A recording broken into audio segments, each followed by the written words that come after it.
बिस्मिल्लाहिर्रहमानिर्रहीम। आज का हमारा टॉपिक है जी फ्लूइड मैकेनिक्स। मैकेनिक्स हम पढ़ रहे हैं बायो मैकेनिक्स और उसमें से एक छोटा सा टॉपिक है फ्लूइड मैकेनिक्स का। एज इट इज़ मैकेनिक्स की डेफिनेशन हमने पढ़ा था कि फिज़िक्स की ऐसी ब्रांच है जिसका ताल्लुक हरकत और सुकून से है।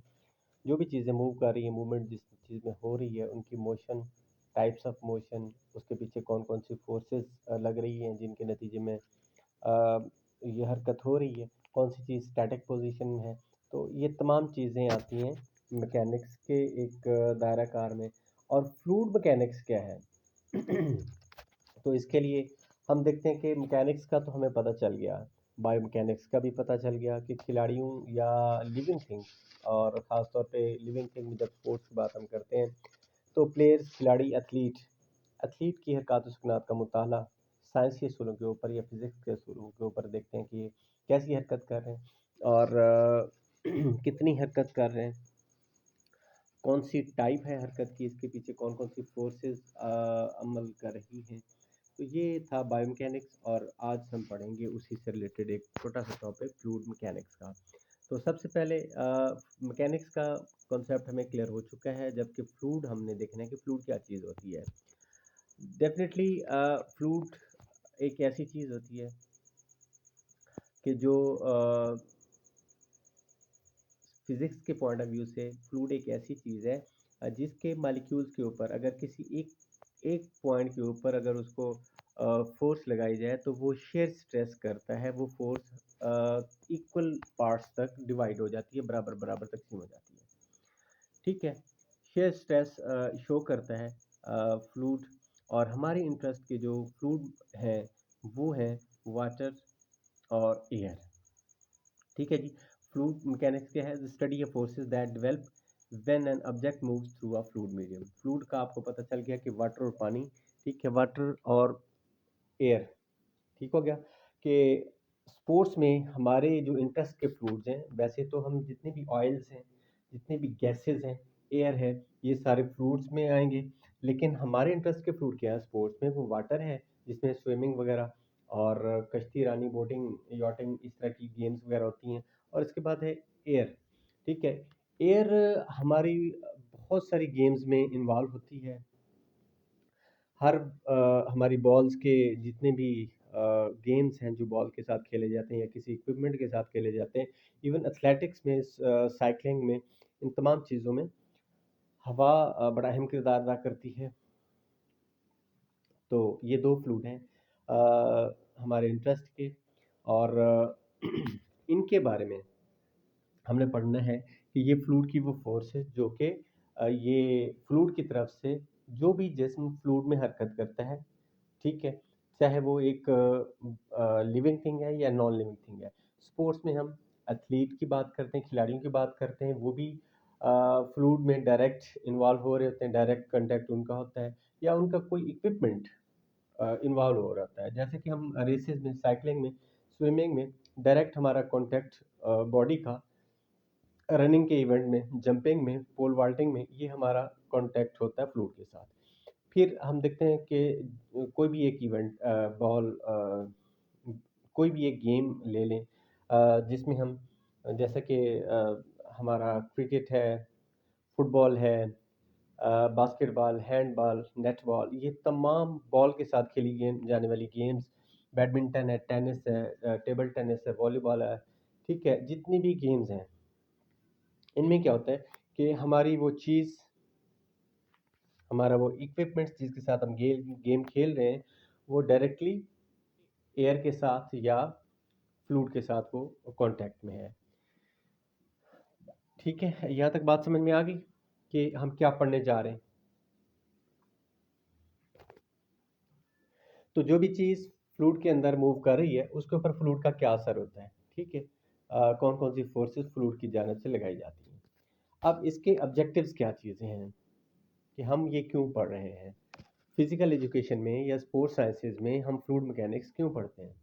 तो उसके लिए हमें पता होना चाहिए कि इसका पढ़ने का मकसद ये है कि हम फ्लूइड मैकेनिक्स के असूलों को समझ सकें, फ्लूइड को समझ सकें क्या है, और फ्लूइड जो फोर्सेस लगाता है ऑब्जेक्ट के ऊपर, जो भी जिस्म फ्लूइड के अंदर मूव कर रहा होता है, फ्लूइड की जानब से कौन कौन सी फोर्सेस का सामना करना पड़ता है उस जिस्म को। फॉर एग्जांपल एक स्विमर है, उसको कौन कौन सी फोर्सेस का सामना करना पड़ेगा पानी की तरफ से। ठीक है, साइकिलिस्ट है, वो हवा से उसका डायरेक्ट कांटेक्ट हो रहा है और हवा की जानब से कौन कौन सी फोर्सेस उसको लग रही हैं। इस तरह कोई भी आपके इक्विपमेंट्स हैं, उन इक्विपमेंट्स के ऊपर कौन कौन सी फोर्सेस लग रही हैं फ्लूइड की जानब से। और वो फ्लूइड फोर्सेस कौन सी हैं, जैसे कि ड्रैग को पहचानना, लिफ्ट को पहचानना, बॉयंसी को पहचानना, उसको देखना समझना, ये हमारे ऑब्जेक्टिव्स हैं। और इसके अलावा सबसे अहम चीज़ मैग्नेस इफेक्ट को समझना कि ये क्या चीज़ है। ठीक है, तो हम स्टार्ट करते हैं जी फ्लूइड फोर्सेस से कि फ्लूइड फोर्सेस क्या हैं।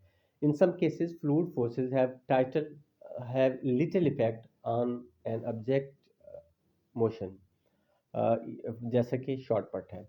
कुछ ऐसी गेम्स हैं जिनके ऊपर हमारे फ्लूइड का बहुत मिनिमम असर होता है, बहुत थोड़ा होता है। जैसा कि शॉर्ट पट, डिस्कस, शॉर्ट पट और हैमर की अगर आप बात कर लें कि 7.25 किलोग्राम का या 4 किलोग्राम का फीमेल के लिए इतना हैवी ऑब्जेक्ट होता है, उसको जब आप हवा में मूव करते हैं तो हवा बेचारी बहुत थोड़ा सा मामूली इफेक्ट ना होने के बराबर असर डालती है।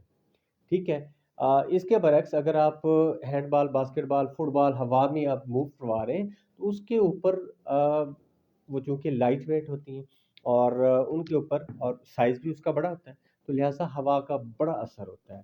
ख़ास तौर पे बैडमिंटन और टेबल टेनिस, जिनकी जो एक शटल और बॉल है बिलतरतीब, वो बहुत लाइट वेट होती है, इवन कि सिर्फ चंद ग्राम्स में होती है। ठीक है ना, तो आपको याद होगा क्या वजन है जी।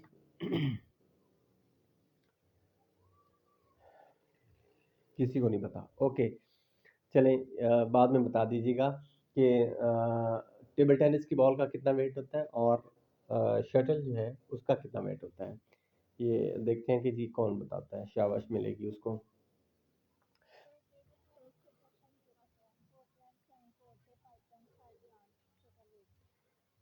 गुड। और उसका टेबल टेनिस की बॉल का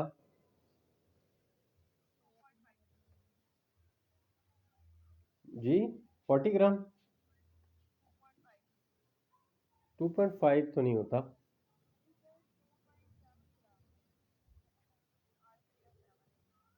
अच्छा, दोबारा देख लीजिएगा बारह। ओके जी, तो ये चंद ग्रामों में इन दोनों ऑब्जेक्ट का वेट होता है, तो इसके ऊपर हवा का बहुत बड़ा असर होता है। ठीक है, इवन कि आप बाहर खुले मैदान में ये दोनों गेम्स नहीं खेल सकते जब हवा हो रही हो, तो लिहाजा ये इंडोर गेम्स हैं।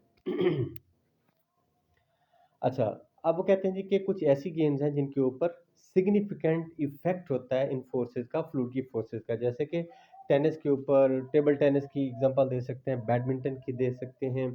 ठीक है जी, साइकिलिंग की खास तौर पे साइकिलिस्ट अगर आप देखें तो एक तो खुली हवा में ही बड़े एक खुले बड़ी रोड के ऊपर वो मूव कर रहे होते हैं और बड़ी स्पीड के साथ, तो लिहाजा जिन लोगों ने साइकिल चलाई हुई है, इवन कि बाइक चलाई हुई है, मोटरसाइकिल चलाया हुआ है, तो उनको पता चलता है कि हवा अगर मुखालिफ सिमत में है तो उसका क्या असर होता है, कितनी फोर्स लगाती है।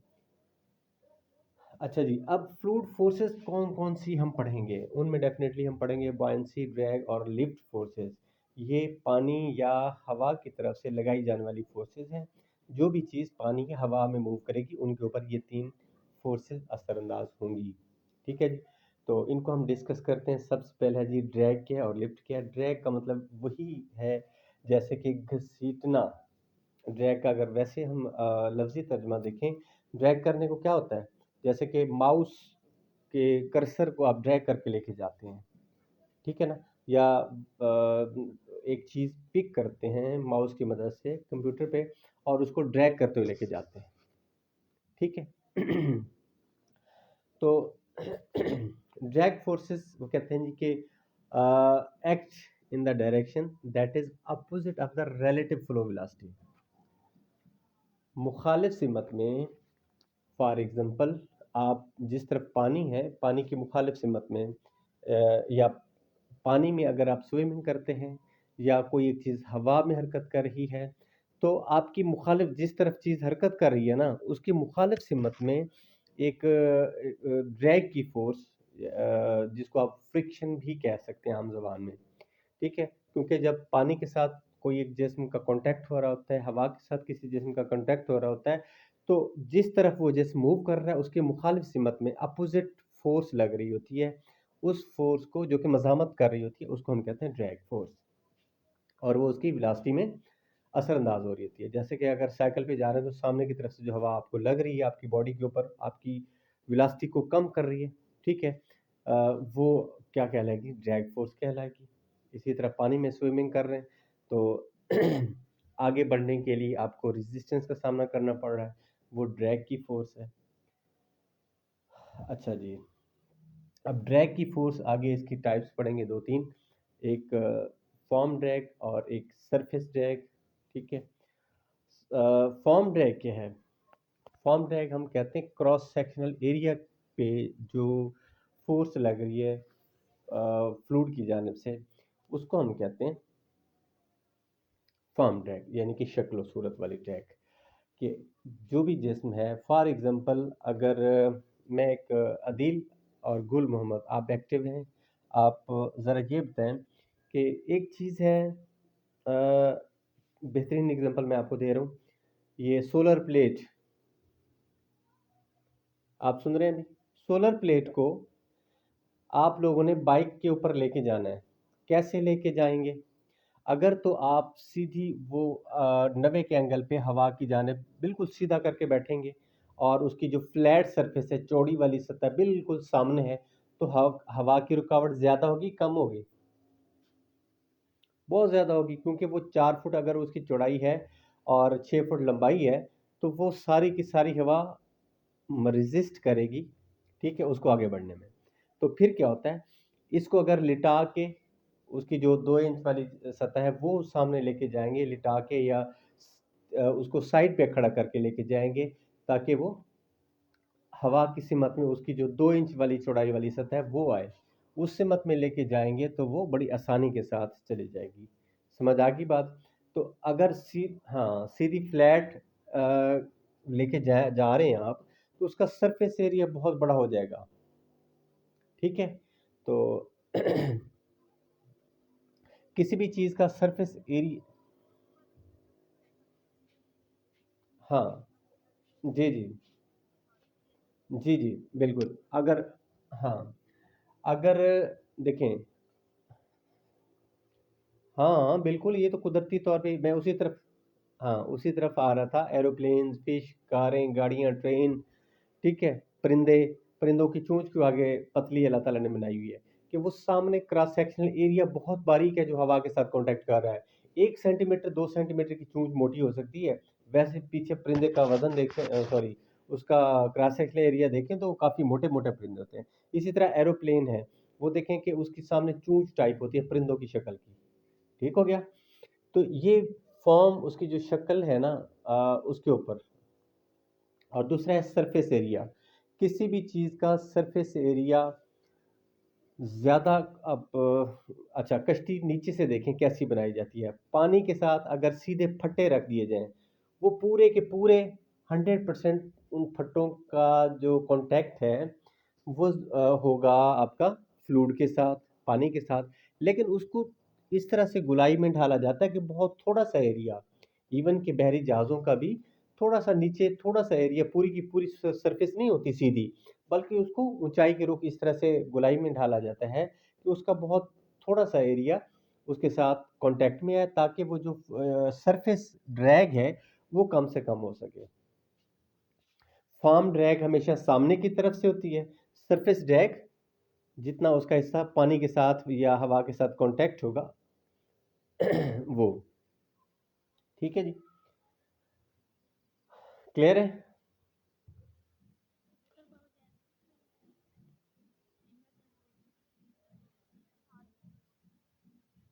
क्या चीज़ पूछा है आपने? हाँ जी, बॉयंसी अभी हमने पढ़ना है ना, अभी देखें दो चीज़ हमने पढ़ी है, ड्रैग और लिफ्ट पढ़ा है, ठीक है? और उसके बाद फिर हम अब पढ़ेंगे बॉयंसी की फोर्स।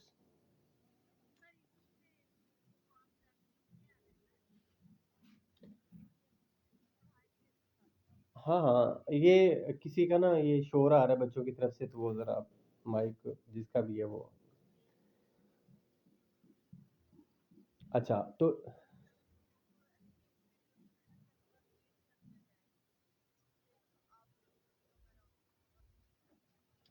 सरफेस सरफेस देखे ना, एक तो ये है कि कम से कम सरफेस वहां पे हो। दूसरी बात है कि सरफेस इतनी मुलायम हो, खुरदरी ना हो।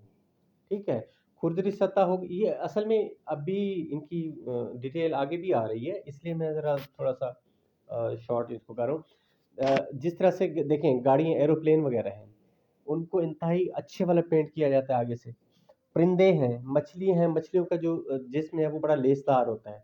ठीक है, फिसलन वाला होता है ताकि पानी के साथ उसकी ज़्यादा फ्रिक्शन ना हो। ठीक हो गया। तो ये जितने भी ये कश्तियाँ जहाज वगैरह ये बनाए जाते हैं, जिनका कांटेक्ट वो खास किस्म का एक पेंट इस तरह से बनाया जाता है कि वो फ्रिक्शन वहां पे ना हो। खुरदरी सतह नहीं होती, बहुत मुलायम सतह होती है। परिंदों को आप देख लें, इतना नर्म और मुलायम उनका जो जिस्म है, वो फीदर्स वगैरह इतने कितने नर्म और मुलायम होते हैं, क्योंकि हवा में तेजी के साथ जा रहे हैं। तो अगर उनका जिस्म खुरदरा होगा, इवन के पाँव थोड़े से खुरदरे होते हैं, लेकिन वो पाँव पीछे पीछे की जाने वो कर लेते हैं, छुपा लेते हैं अपने। ठीक हो गया। अब आता है लिफ्ट क्या है। हाँ, लिफ्ट क्या है? लिफ्ट उछाल की फोर्स को हम कहते हैं। ठीक है, लिफ्ट क्या है? ये उछाल की फोर्स है। मय या हवा, इसके जो मॉलिक्यूल्स हैं ना, ये इस तरह से होते हैं कि अगर पानी के मॉलिक्यूल्स को आप दबाएं, तो ये एज इट इज़ ऐसे है कि जैसे छोटे छोटे बच्चों ने आपस में हाथ पकड़ के जंजीर बनाई होती है ना, हाथों में बचपन में हम खेलते थे। तो जो दरमियान में एक बच्चा खड़ा होता था, वो हाथों को तोड़ने की कोशिश करता था, खोलने की। तो वो दोनों बच्चे जिन्होंने एक दूसरे का हाथ पकड़ा होता था, वो रेजिस्ट करते थे। अगर उनकी फोर्स ज्यादा हो जाती थी तो वो हाथ नहीं खुला सकते थे। सेम एज इट इज जो माई के मॉलिक्यूल्स है ना, वो एक दूसरे के साथ साथ जुड़े होते हैं। एक हद तक जब कोई जिस्म उनके ऊपर फोर्स लगाता है नीचे जाने के लिए, तो वो मॉलिक्यूल आपस में एक बॉन्ड के तहत जुड़े होते हैं, एक फोर्स उनको जोड़े रखती है। ठीक है। और जो ऊपर वाले मॉलिक्यूल्स हैं, वो उछाल की फोर्स प्रोवाइड करते हैं, नीचे नहीं दबते। अगर वो एक लेयर हट गई है तो नीचे से और मॉलिक्यूल्स होंगे। ठीक है, वो ऊपर उठाएंगे। ठीक है, क्योंकि वो आपस में बड़ी मजबूती से बंधे हुए हैं। तो इस तरह माई के मॉलिक्यूल या हवा के मॉलिक्यूल्स, जिसको मजमूई तौर पे हम फ्लूइड कहते हैं, फ्लूइड के मॉलिक्यूल्स, उनके अंदर जो भी ऑब्जेक्ट हरकत करने की कोशिश करता है या मूव करने की कोशिश करता है, तो उसको ऊपर परपेंडिकुलर, परपेंडिकुलर का मतलब क्या, 90 के जाविये के ऊपर उसको ऊपर उठाता है। इस ऊपर को उठाने वाली फोर्स को हम वैसे ये लिफ्ट कहते हैं, और जो बॉयंसी है वो भी ऑलमोस्ट यही फोर्स होगी। अच्छा जी, अब जरा ये थोड़ा सा आगे देखिएगा कि रिलेटिव वेलोसिटी क्या है। एक लकड़ी का एक टुकड़ा है, कश्ती है, जहाज है, परिंदा है, कोई भी एक चीज है। क्योंकि हवा हमें नजर नहीं आती, लिहाजा उसका इतना इफेक्ट या वो जो मॉलिक्यूल्स की मूवमेंट है हवा की, वो हमें नजर नहीं आती। इसलिए यहाँ पे फ्लूइड की सिर्फ और सिर्फ एग्जांपल देंगे हम, पानी की। अब जिस तरफ पानी जा रहा है, और उस तरफ ही वो कश्ती या लकड़ी का टुकड़ा उसी सिमत में मूव कर रहा है। अच्छा, अब पानी की जो विलासिटी है वो 10 मीटर फी सेकंड है। ठीक है। और कश्ती की जो विलासिटी है वो जीरो है। और जितनी विलासिटी के साथ पानी जा रहा है, उतनी विलासिटी के साथ कश्ती को भी मूव करवा रहा है। ठीक है जी। तो हम ये देखना चाहते हैं कि बोर्ड की विलासिटी उससे पानी की विलासिटी को माइनस करें, तो क्या होगा, -10 आएगा। ठीक है, यानी कि कोई विलासिटी नहीं है कश्ती की। देन आ जाता है दूसरी रिलेटिव वेलोसिटी क्या है।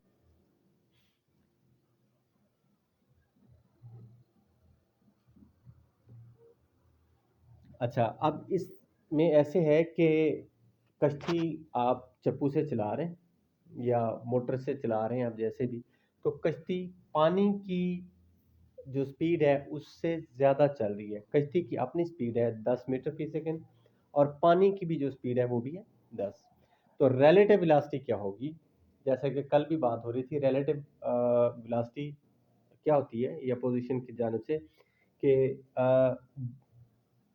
कोई एक जिस्म एट अ टाइम दो तरह की वेलोसिटी पोजेस कर रहा है, ठीक है।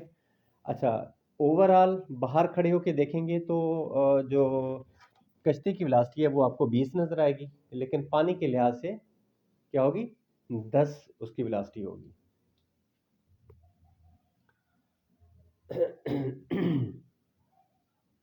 अच्छा जी, अब हम आते हैं जी, पानी अगर खड़ा हुआ है खड़े हुए पानी के ऊपर कश्ती को आप चला रहे हैं, कश्ती की वेलोसिटी 10 है, पानी की वेलोसिटी 0 है। तो अब मुखालिफ सिमत में जब उसको आप चलाएंगे पानी के ऊपर, तो एक मुखालिफ फोर्स लगेगी जिसको हम कहते हैं ड्रैग फोर्स।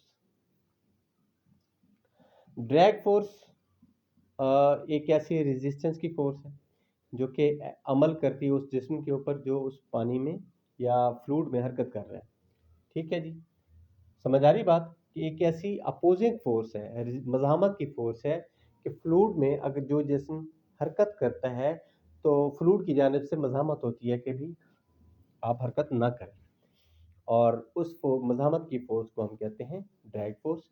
ये दो तरह की होती है, एक है सरफेस ड्रैग और एक होती है फॉर्म ड्रैग। सरफेस हम कहते हैं कि जितना आ, उस ऑब्जेक्ट का, उस जिस्म का जो फ्लूइड में तैर रहा है, हरकत कर रहा है, उसका जितना हिस्सा उस फ्लूइड के साथ इन कांटेक्ट है, वहाँ पे जो अपोजिंग फोर्स लग रही है उसको हम कहते हैं सरफेस ड्रैग, ठीक है।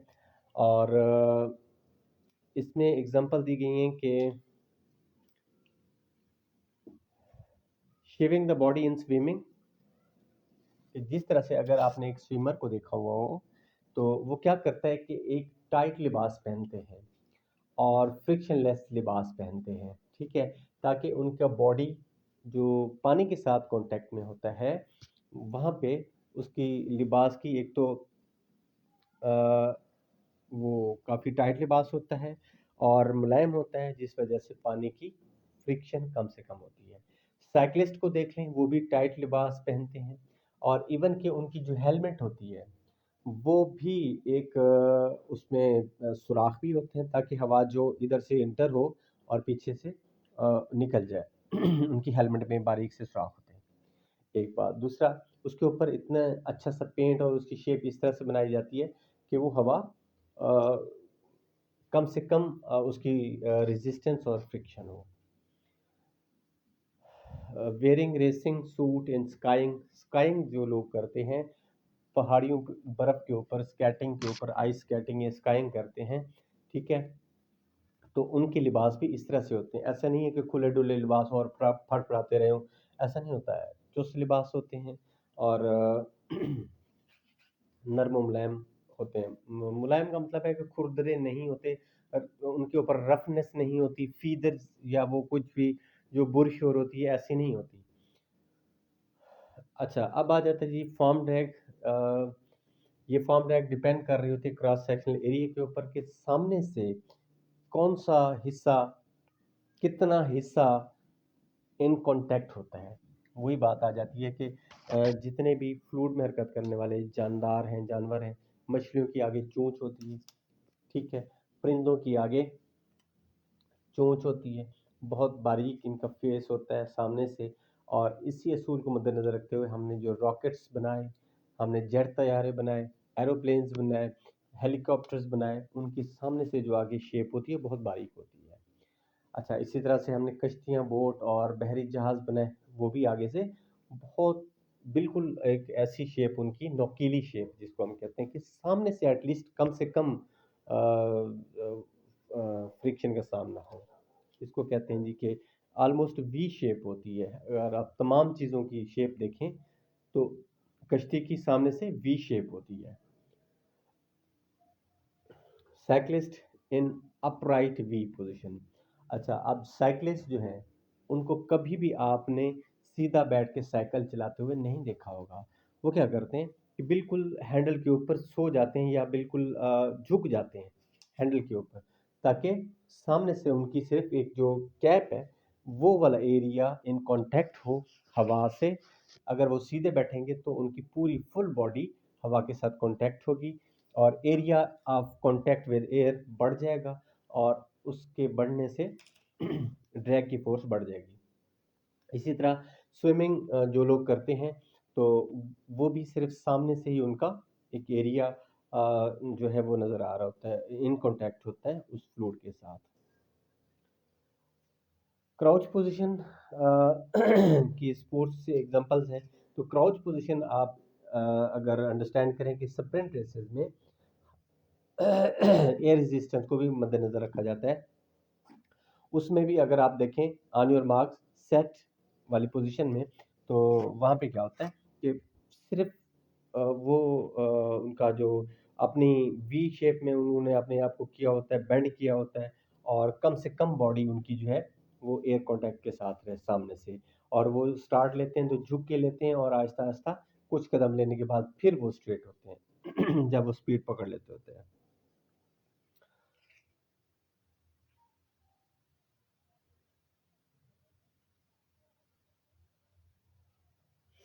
स्विमर की एग्जांपल है कि swimmer related to buoyancy and how high the body sits in water. Swimmer उन स्विमर्स को भी ड्रैग फोर्स का सामना होता है और ड्रैग फोर्स के साथ साथ फोर्स ऑफ buoyancy या buoyant फोर्स भी इसको कहते हैं, उसका भी सामना होता है कि माई के मालिक्यूल्स को लिफ्ट और buoyancy ऑलमोस्ट सेम है। माई के मालिक्यूल्स की जानिब से स्विमर्स की बॉडी के ऊपर अपवर्ड डायरेक्शन में जो फोर्स लग रही है उसको फोर्स ऑफ buoyancy या buoyant फोर्स कहते हैं। अच्छा जी, अब ये एक एग्जांपल है स्विमर की। ये अगर देखें कि जैसे ही स्विमर हाथ सामने करता है तो उसकी वही वी शेप बन जाती है, ठीक है, और सामने से बिल्कुल अपने आप को लिटा देता है। और जनाब आप देखेंगे तो वहाँ पे पानी के फ्लो में इतनी ज़्यादा रुकावट नहीं आती और फॉर्म ड्रैग कम से कम होती है। उसके मुकाबले में अगर दूसरा बंदा देखें जो नीचे है, तो इसकी ज़्यादा से ज़्यादा बॉडी सामने से इन कांटेक्ट है पानी के और पानी में ड्रैग फोर्स ज़्यादा हो रही होती है। अच्छा जी, अब ये दोनों शक्लें आप देख लें, कोई भी एक ऐसी चीज़ है, एक थोड़ी सी आगे से लंबूतरी जिस चीज़ है वी शेप में और दूसरी यू शेप में है, ठीक है जी। जो यू शेप में ऊपर वाला जिस्म है तो ये क्या है कि बेशक उस जिस्म की सतह स्मूथ है लेकिन उसके ऊपर जो ड्रैग की फोर्स है वो ज़्यादा लग रही है। लेकिन ड्रैग की फोर्स को कम जब करेंगे तो क्या होगा कि सामने से जो भी जिस्म हरकत कर रहा है फ्लूइड में वो उसकी शेप वी जैसी और नोकीली होनी चाहिए। नोकीली होगी तो आपकी ड्रैग फोर्स कम से कम होगी। अच्छा जी, यहाँ पे एक टर्बुलेंट और लेमिनार फ्लो है। ये डायग्राम्स आ रही हैं। इससे पहले इस डायग्राम को समझने से पहले जो फ्लो है उसको हम समझ लेते हैं। लिफ्ट के बारे में है जी। लिफ्ट क्या करते हैं? Represents a net force that acts perpendicular to the direction of the relative motion of the fluid. जो फ्लूइड हरकत कर रहा है उस फ्लूइड की जानिब से उस जिस्म के ऊपर अपवर्ड डायरेक्शन में फोर्स लग रही है, उसको लिफ्ट कहते हैं। उछाल की फोर्स जिसको हम कहते हैं उठाना। और lift created by different pressures on opposite sides of the object due to fluid flow past the object. और लिफ्ट फोर्स क्या करती है कि एक खास किस्म का प्रेशर क्रिएट करती है। जो भी जिस्म हवा में पानी में तैर रहा है, अगर वो सब मर जाए, डूबा हुआ है पानी में या हवा में, तो हम पूरे के पूरे डूबे हुए हैं। अगर हवा कलर्ड हो तो हमारे चारों तरफ हवा है, हम हवा में डूबे हुए हैं, ठीक है, इसलिए हवा हमें नज़र नहीं आती और इसका कोई इतना ज़्यादा वजन नहीं होता हमारे ऊपर। अब इस लाइन का मकसद ये है कि जो हवा या पानी आपको लिफ्ट की फोर्स मुहैया करता है तो किस तरह से होता है। आप लोगों में से बहुत सारे लोगों ने एरोप्लेन्स देखा होगा, हवाई जहाज देखा है या एटलीस्ट खिलौने वाला देखा होगा। अच्छा जी, रियल में टॉयज वाला भी देखा है, रियल में भी देखा है। ओके, आपने इसके परों को देखा है, इसके पर नीचे से बिल्कुल फ्लैट होते हैं और ऊपर से ना थोड़ी सी गुलाई के साथ होते हैं। समझ आ रही बात? जो पर है ना, जैसे हम अगर हाथ हम साइडों पे फैलाए सीधे, तो हमारे जो हाथों की हथेली है वो नीचे है और जो उल्टी साइड हाथों की वो ऊपर होती है। ठीक है, तो पर भी ऐसे ही है, वो नीचे से बिल्कुल फ्लैट सरफेस है, जो मतलब निचली उनकी ना उस परों की जो सिमत है नीचे की जानिब है। ठीक है, और जो आसमान की जानिब परों की ऊपर वाली तय है वो थोड़ी सी गुलाई वाली शेप होती है किनारों से। ऐसा है कि नहीं है मेरा पुत्र? आवाज आपके नेटवर्क की वजह से नहीं आ रही होगी। मैं जो कहना चाह रहा हूँ वो बात आपको समझ आ रही है? अच्छा, अब जो निचली परों की सतह है वो फ्लैट है बिल्कुल। अच्छा, वहां से हवा गुजरते हुए थोड़ा सा उनको प्रेशर लो हो जाता है, आराम से गुजर रही होती है। और ऊपर से वो जो परों की ऊपर वाली साइड है और थोड़ी से उसके किनारे गुलाई है, किनारों में गुलाई है थोड़ी सी, और उस वजह से हवा तेजी के साथ उसको क्रॉस करके ऊपर चली जाती है। तो लिहाजा परों के ऊपर प्रेशर कम हो जाता है क्योंकि मालिक्यूल हवा के ऊपर तेजी से गुजर रहे हैं, जबकि नीचे से गुजरने वाले जो मालिक्यूल हैं वो थोड़ा सा आराम से गुजर रहे हैं और नीचे प्रेशर बढ़ जाता है।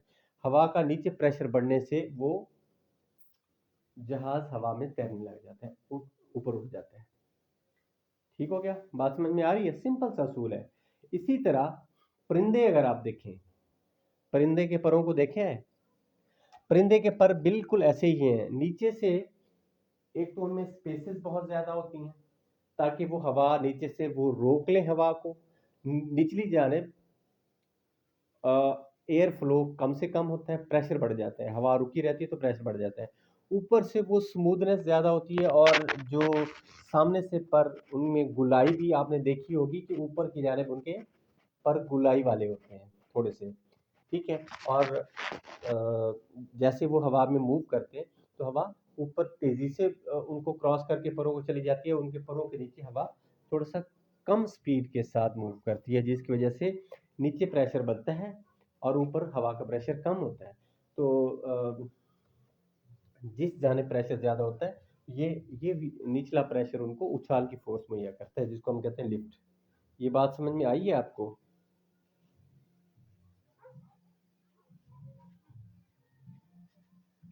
नहीं आई, आई थिंक किसी को नहीं आई समझ।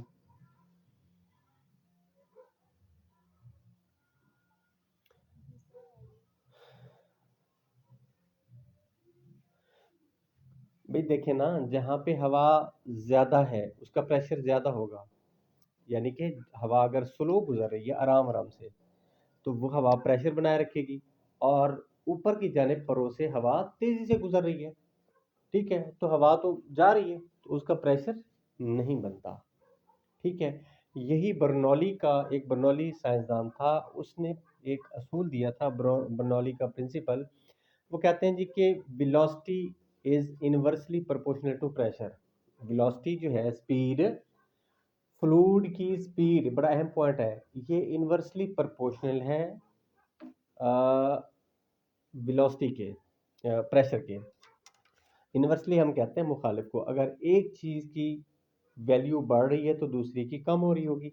अगर स्पीड या वेलोसिटी को आप स्पीड कह लें, स्पीड बढ़ रही है तो प्रेशर कम हो रहा होगा, और अगर स्पीड स्लो है, वेलोसिटी स्लो है, तो प्रेशर ज़्यादा होगा।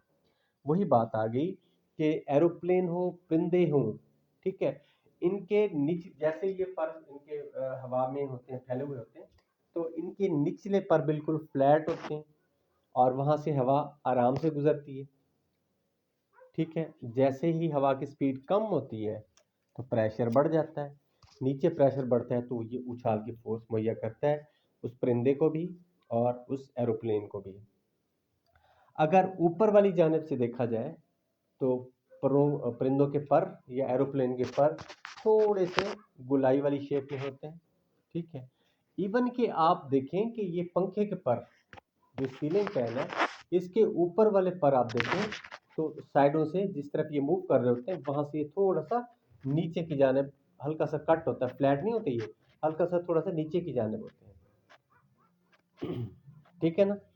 अच्छा, तो ये एयर का प्रेशर आप देखें, अब पंखे के ऊपर हवा का प्रेशर कम होता है और नीचे हवा का प्रेशर ज़्यादा होता है, वो हवा में लगती है, ऐसा है कि नहीं है। तो सेम यही असूल अगर आप देखें तो जहाज़ में और परिंदों का होता है कि इनके नीचे स्पीड कम होती है हवा की तो प्रेशर बढ़ जाता है, परों के ऊपर से हवा तेज़ी से गुजर जाती है यानी कि स्पीड बढ़ती है तो वहाँ पे प्रेशर कम हो जाता है। जब प्रेशर कम होता है, नीचे ज़्यादा प्रेशर है ऊपर कम है, तो ऑटोमेटिकली वो जिस्म ऊपर की जानिब मूव करेगा। यही बर्नौली का प्रिंसिपल है। यहाँ तक समझ आ गई बात।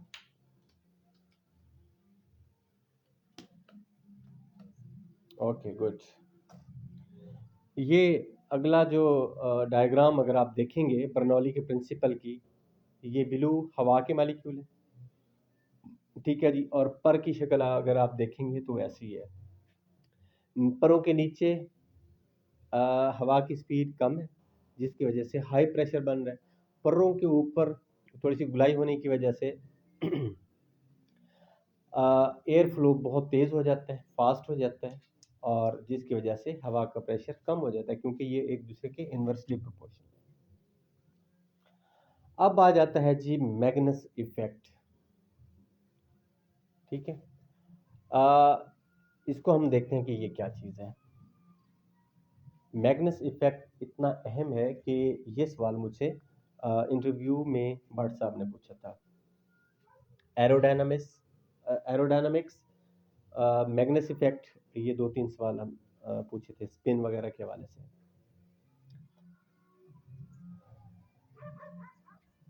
जी जी, इसको हम पढ़ते हैं जी कि इन 1852 1852 में जर्मन साइंटिस्ट गेस्टाव मैग्नस। अच्छा, साइंस बड़ी मज़े की चीज़ है। जो भी बंदा साइंस में कोई भी नई बात दरियाफ्त करता है, इजाद करता है, उस बंदे को ये हक हासिल होता है कि वो उस चीज़ का कोई भी एक नाम रख सकता है। अक्सर आपने देखा होगा जी फोर्स का यूनिट क्या है, न्यूटन। न्यूटन क्या था, वो तो एक साइंसदान था, उसने कहा भी फोर्स मैंने दरियाफ्त किया तो ये मेरा इसका यूनिट भी मैं अपने नाम पे रख लेता हूँ। ठीक है जी। अच्छा, अब ये बर्नौली था, बर्नौली प्रिंसिपल, ठीक है, आर्चिमेंडस लॉ वगैरह वगैरह। साइंसदान को यह हक हासिल होता है कि वो अपनी मर्जी के नाम रख सकते हैं। तो हालांकि ये स्पिन इफेक्ट वगैरह होता है, हवा का असर होता है कि जब कोई भी जिस्म पानी में या हवा में रोटेट करता है, मूव करता है, तो उसकी स्पिनिंग इफेक्ट किस तरह से होता है, आगे हम पढ़ते हैं ना। तो वो इसको कुछ और नाम भी दिया जा सकता था, लेकिन चूंकि ये इफेक्ट मैग्नस ने दरियाफ्त किया था, उसने कहा भी ये मैग्नस ही इफेक्ट है, तब कयामत यही मैग्नस इफेक्ट ही रहेगा। ठीक है, तो इसलिए आप लोग भी अगर साइंस की दुनिया में कोई भी दरियाफ्त ईजाद करते हैं तो ये आपका हक होगा कि आप अपने नाम से उस चीज़ को लिख सकते हैं। तो उन्होंने क्या कहा था जी, उन्होंने नोटिस किया that lift forces are also generated by spinning balls. ठीक है जी, लिफ्ट फोर्सेस सिर्फ ये नहीं कि सिर्फ वो जो हवा का प्रेशर कम या ज़्यादा होने की वजह से वो जो लिफ्ट की फोर्स होती है वो बनती है, बल्कि अगर आप चीज़ को स्पिन करवाएं, ठीक है, स्पिन अगर वो चीज़ कराएंगे तो क्या होगा, उसको लिफ्ट की फोर्स मिलती जाएगी, या कम होगी या ज़्यादा होगी। अच्छा, this fact is called मैग्नेस effect. यानी कि हवा में आप चीज़ को, एक छोटी सी एग्जांपल देता हूँ मैं आपको। बचपन की बात है, एक अ, वट्टा तो समझते होंगे आप, लेकिन ठीकरी एक होती है, ठीकरी टाइप चीज़, वो हाँ जी, जैसे कि चौड़ाई उसकी यानी कि फ्लैट होती है वो हम नहर के किनारे पे खड़े होके ना, वो बिल्कुल उसको इस तरह से मारते थे कि वो दूर तक सतह के ऊपर तैरती हुई जाती थी। तो ये बॉयज को पता होगा, ये हरकतें हम करते रहे। जहाँ कहीं पे भी पानी खड़ा हो, नहर वगैरह के पास जाना, तो दूर से वो क्योंकि उसकी शेप इस तरह से होती थी कि फ्लैट, ठीक है। लेकिन वैसे अगर हम फेंकें तो आराम से डूब सकती थी, तो उसको हम स्पीड से मारते थे तो वो टप्पे खाती हुई बिल्कुल तैरती हो जाती। जी। वेव्स और चीज़ है, लेकिन वेव्स तो डेफिनेटली कोई भी चीज़, इवन कि आप उंगली डिप करें, कोई भी चीज़ पेन डिप करें, वो तो वेव्स बनेंगी। लेकिन मैं ये बात कर रहा हूँ कि वो काफ़ी देर तक तैरती रहती थी, वो क्योंकि गोल घूमती जाती थी, तो स्पिनिंग इफेक्ट। अच्छा चलें, ये चीज़ शायद आपको ना समझ आए। बॉल सर्विस आप करते हैं टेबल टेनिस की, या कोई भी आप सर्विस करते हैं, टेबल टेनिस में ये ज़रा स्पिनिंग इफेक्ट इस तरह से है कि अब अगर किसी भी बॉल को बैक स्पिन करवाते हैं, सामने जा रही है और वो नीचे की जानिब से आप उसको मारते हैं तो ऊपर की जानिब रोटेट हो, मतलब कि हो रही है, इसको हम कहते हैं बैक स्पिन, रिवर्स स्पिन भी इसको कहते हैं। तो ये क्या होगा कि इसकी स्पीड कम होगी और ये ज़्यादा देर तक ऊंची बॉल रहेगी। अगर आप उसको फॉरवर्ड स्पिन करवा देते हैं, जिस तरफ बॉल जा रही है उसी सिमत में उसको घुमा देते हैं, तो क्या होगा, बॉल टप्पा खाने के बाद ये स्पीड भी बढ़ जाएगी इसकी, और बॉल थोड़ा सा नीचे रहेगी। तो ये स्पिन वाले क्वेश्चन आते होते हैं कि बैक स्पिन काज हाई रिबाउंड। रीबाउंड हम कहते हैं कि टप्पा खाने के बाद जब ऊपर उठेगी तो वो उसकी हायर, मतलब कि जो उसका है ना बुलंदी, वो ज़्यादा हो जाएगी। और जो फॉरवर्ड स्पिन है वो लो रिबाउंड काज करती है। ठीक है।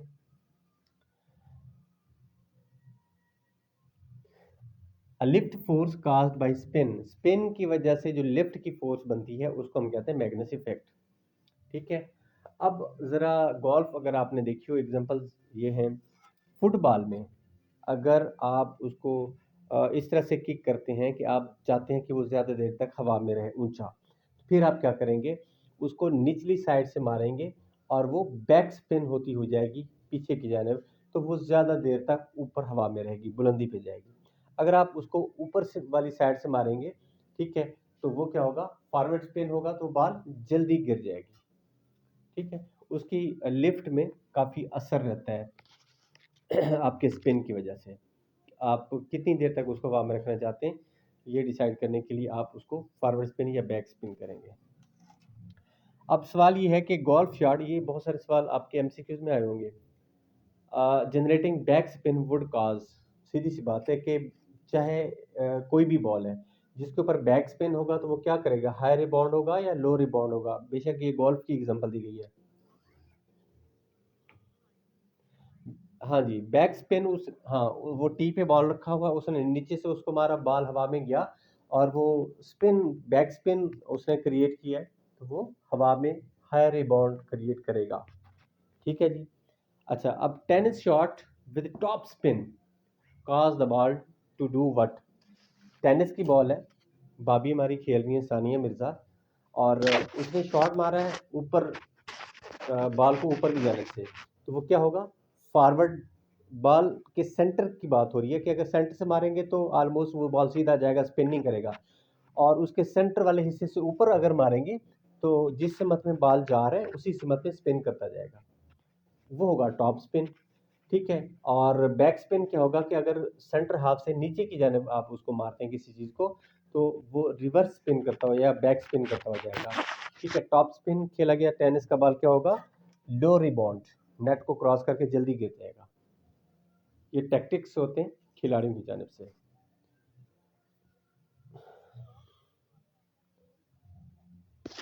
आपके पास बॉल है,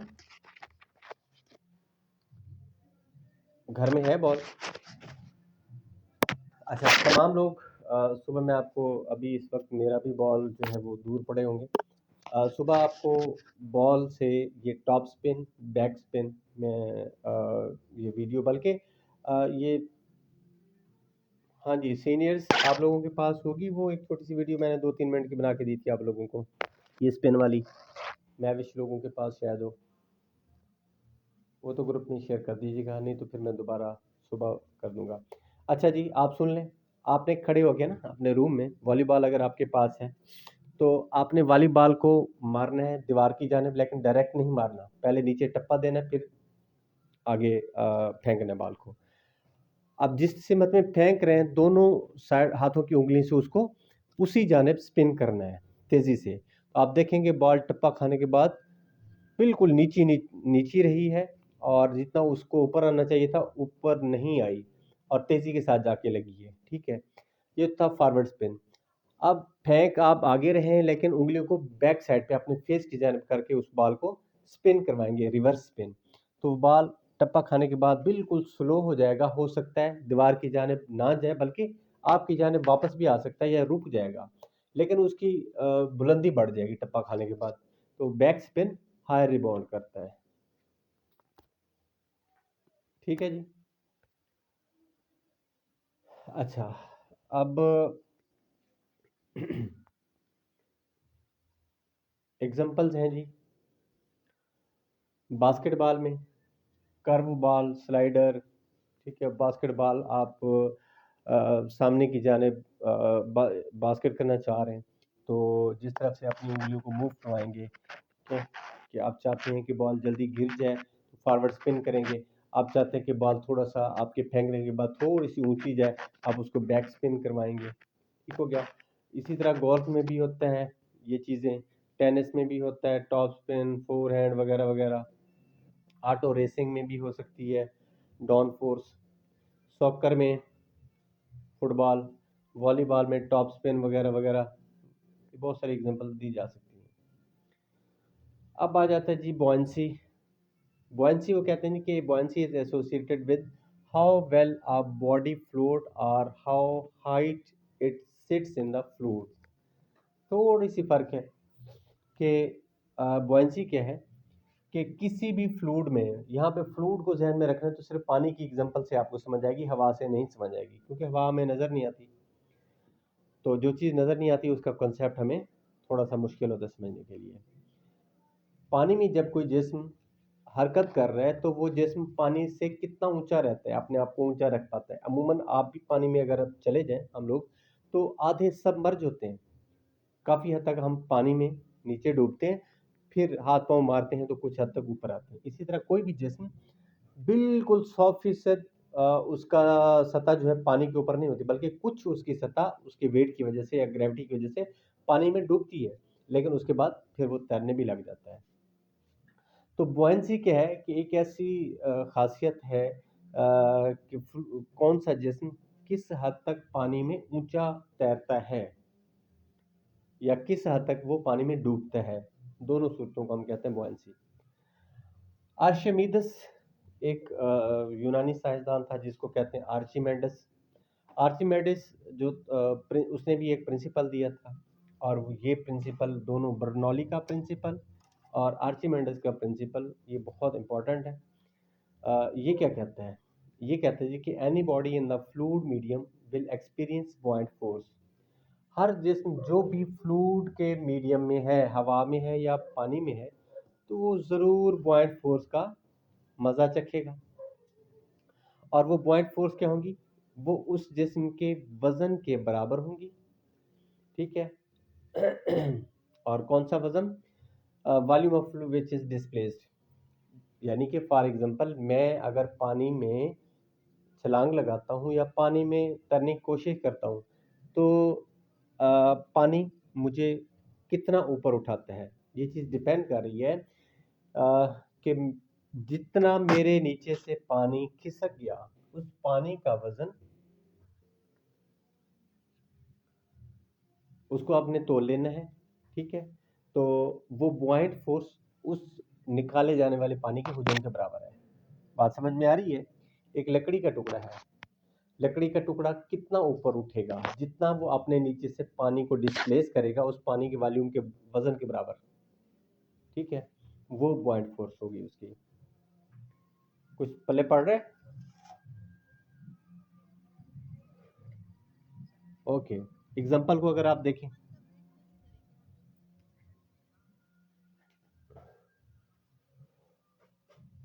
हाँ ये बड़ा अहम सवाल है। देखें, जब ये चीज़ें बनाई जाती है ना, तो साइंसदानों के पास ये सारे इंस्ट्रूमेंट्स वगैरह ईच एंड एवरीथिंग उन्होंने ही कैलकुलेट किया होता है, या एटलीस्ट मैथमेटिकली वो कैलकुलेट कर लेते हैं, वो अंदाज़ा लगा लेते हैं कि यार जितनी भी फोर्स लग रही है ना, वो इतनी है कि जितना इस बंदे इस जिस्म के नीचे से पानी डिस्प्लेस हुआ है, हटा है, उस पानी का हुजूम हम देख लेंगे, ठीक है, और उसका वजन कर लेंगे कि ये 50 किलोग्राम पानी यहाँ से हटा है, 10 किलोग्राम हटा है, ठीक है ना। तो वो बॉयड फोर्स उस वेट के बराबर होगी, उस हटाए जाने वाले पानी के वेट के बराबर। मजीद एग्जांपल यहाँ से वाज़ेह हो जाएगी। बोट ऑन अ लेक, एक कश्ती पानी में हरकत कर रही है, चल रही है। Portion of a boat is submerge, कश्ती का वो हिस्सा जो पानी में तैर रहा है, ठीक है, जितना हिस्सा पानी में डूबा हुआ है, सबमर्ज है, सारी की सारी कश्ती तो नहीं होती, तो कश्ती के उतने हिस्से का वजन कर लेना है हमने, और जितना उस कश्ती ने पानी को हटाया है उस पानी का भी वजन कर लेंगे, तो दोनों इक्वल होंगे। ठीक हो गया, अब समझ आइए। The weight of this displaced water equal the magnitude of the buoyant force acting on boat। तो जितना पानी हटाया गया है, buoyant फोर्स या उछाल की फोर्स भी उतनी ही होंगी। ये इसका आर्किमिडीज का असूल था। Boat will float if its weight in air is less than or equal to the weight of the equal volume of water। अब कोई जिस्म, फॉर एग्जांपल मैं अपना वजन करता हूँ, मेरा वजन है फॉर एग्जांपल चलें 70 कर लेते हैं, 68 है, 70 कर लें, 70 किलोग्राम मेरा हवा में वजन है ज़मीन के ऊपर। अब मैं पानी में जाता हूँ और मेरे नीचे से जो पानी डिस्प्लेस होता है, अगर तो वो है 60, 65 या 70 किलोग्राम, यानी कि मेरे वजन से थोड़ा सा कम है या एटलीस्ट बराबर है, तो मैं उस पानी में तैरूंगा, ठीक है। लेकिन अगर वो पानी ज्यादा वहां से, जी जी, तो मैं क्या करूंगा, मैं नीचे डूब जाऊंगा।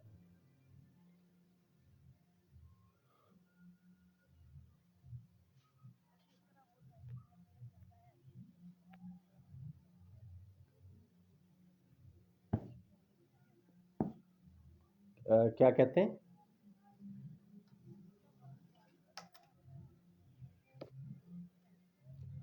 हाँ जी, जी जी, मैं आपको बताता हूँ। पहले ये बताएं कि ये बात समझ में आ गई है। फॉर एग्जांपल अब यहाँ पे पहले एक सुई और उसकी जहाज की एग्जांपल आपके जहन में आई होगी। ये अर्शमिदस को भी यही उसूल था, यही एक बात परेशान करती थी। वो ये कहता था कि भाई सुई एक बहुत थोड़ी सी चीज़ है, लोहे से बनी हुई है, यही सुई मैं पानी में डालता हूँ तो सुई डूब जाती है, और उस सुई से अगर पतरी बना ली जाती है या कश्ती बना ली, उससे कई गुना ज़्यादा वज़नी चीज़ें जो हैं वो पानी में तैरती रहती हैं। अब सवाल ये पैदा होता है कि सुई का वज़न किया और सुई ने जितना पानी डिस्प्लेस किया, वो पानी ज़्यादा डिस्प्लेस हो गया नीचे से। जब पानी ज़्यादा नीचे से डिस्प्लेस हो गया तो वो चीज़ नीचे बैठ जाएगी। ठीक हो गया। तो अगर तो पानी कोई जिस्म अपने नीचे से पानी कम डिस्प्लेस करता है या अपने वज़न के बराबर डिस्प्लेस करता है, तो वो जिस्म पानी के ऊपर तैरेगा। ठीक है। और दूसरी बात ये कि सुई की जो शेप है वो बड़ी अहम है, क्योंकि ये टोटली इसकी जो फॉर्म डायरेक्ट इसको कम से कम होगी, लेकिन इसकी सतह चूंकि सरफेस नहीं है, लिहाजा इसको उछाल की फोर्स नहीं मिलती। अच्छा, अब आ जाते हैं जी के पहले निचली लाइन को कंप्लीट करें, फिर आपके सवाल का जवाब। और वो सवाल का जवाब मैंने पहले कई दफ़ा बताया हुआ है। Buoyancy is closely related to the concept of density. Density क्या है, मास ओवर वॉल्यूम। किसी जिस्म का मास और वॉल्यूम का रेशियो जो है वो उस जिस्म का भारीपन कहलाता है। इसको हम कहते हैं कसाफत, डेंसिटी या भारीपन। अच्छा जी, अब बात हो रही थी कि भारी लोग, भारी जिस्म, हर भारी जिस्म नहीं बल्कि हेल्दी लोग, मोटे लोग अगर पानी में गिर जाएं तो वो तैरने लग जाते हैं या उनके डूबने का चांस कम होता है, और बिल्कुल दुबले पतले लोग जो हैं उनके लिए बड़ा मसला होता है कि वो अपने आप को पानी में ऊपर रखें, वो जल्दी से डूब जाते हैं, उनके डूबने का खतरा ज़्यादा होता है। तो मोटे लोग अगर किसी भी वजह से, बहुत ज़्यादा मोटे जो लोग हैं, वो पानी में गिर भी जाते हैं तो वो डूबेंगे नहीं, काफ़ी चांस है कि वो बच सकते हैं। लेकिन दुबले पतले लोग, उनके लिए बड़ा खतरा है कि वो पानी में आराम से डूब जाते हैं। क्या रीज़न है भाई? बिल्कुल यही बात है। देखें जी, फैट आप मनों के हिसाब से पानी में डाल दें तो कभी घी पानी के नीचे नहीं बैठेगा। ऑयल डाल दें, ऑयल पानी के नीचे नहीं बैठेगा, मक्खन हमेशा ऊपर तैरता है। तो लिपिड्स या फैट काफ़ी लाइट वेट होते हैं और इनकी खसूसियत ये है कि पानी के ऊपर तैरते हैं।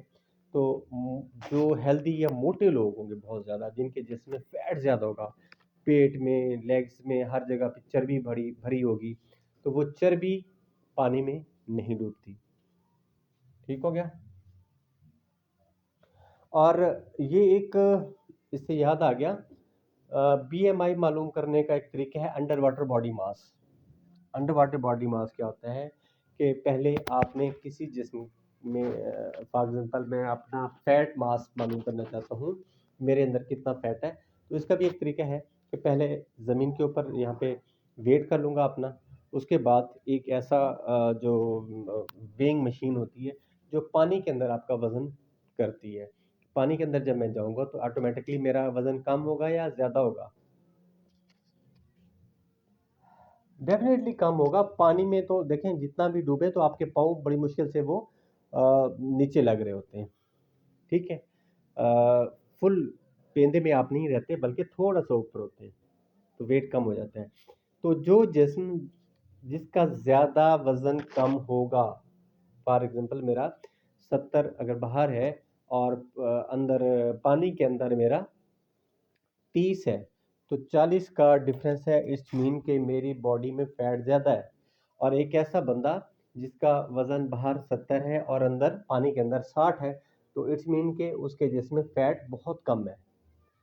समझ आ रही बात? जिसका पानी में वज़न बहुत मामूली फ़र्क होगा, उसमें फैट कम होगी। तो ये भी फैट मालूम करने का एक तरीका है, इसको कहते हैं under water body mass. Okay जी, ये आगे आता है सेंटर ऑफ बुओयेंसी क्या होता है। स्विमर एक स्विम करता है, ये एक बंदे की शक्ल आपको दिखाई गई है ड्रा करके। तो ये दो सेंटर ऑफ बुओयेंसी क्या है कि जिस तरह हमारे जिस्म का एक सेंटर ऑफ ग्रेविटी होता है, ठीक है, कि जहाँ पे हमारे पूरे जिस्म का एक, अगर हमारे पूरे जिस्म को उस पॉइंट के ऊपर आज़ादाना लटका दिया जाए तो हमारा जिस्म बराबर बराबर वजन होगा उसका, इसको कहते हैं सेंटर ऑफ ग्रेविटी। हर तरफ बराबर ग्रेविटी की फोर्स असरअंदाज हो रही है।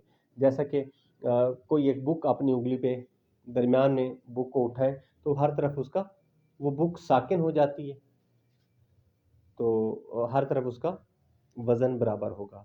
ठीक है? इसको हम कहते हैं कि सेंटर ऑफ ग्रेविटी होगा उस बुक का, सेंटर ऑफ मास भी उसको हम कह सकते हैं।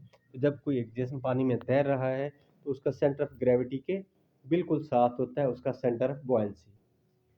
ठीक हो गया?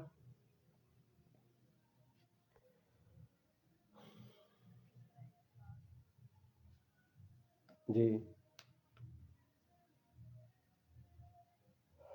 अच्छा, ये तो था।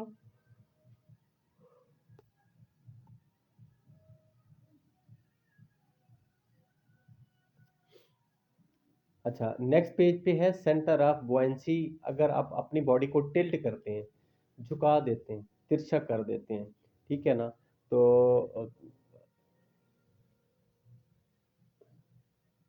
उससे क्या होगा कि फॉर्म ड्रैग आपका ज़्यादा होगा और आपके तैरने की एफिशिएंसी कम हो जाएगी। ये बात तो खैर हमने पढ़ ली है।